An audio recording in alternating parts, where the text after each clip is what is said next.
कबू कबू लड़का मन लगी दे दे ए लड़का ना बहुत गधा है इसी की कहते, ठीक है। अब वो लड़का गधा कहा था तो वो लड़के भर गधा है नहीं, काकर बेटा है वो राम बगस के, तो राम बगस बड़े गधा है।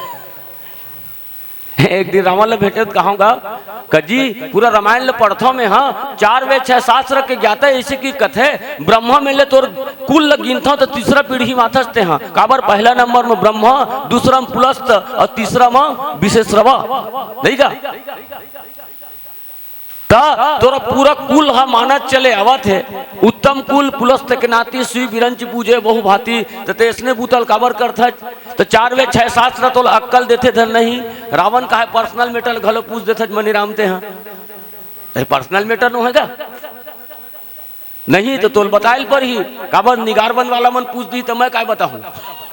तो रावण बताइस 4 वेद 6 शास्त्र है मोल दिमाग दे बर देते बाबू है ना, तो 4 वेद 6 शास्त्र दिमाग देवर देते लेकिन जतका जो हरो 4 वेद 6 शास्त्र बोल अक्कल देवत रही तत्के जो है बीच में गधा बैठे तेने चिपो चिपो नरिया देते का।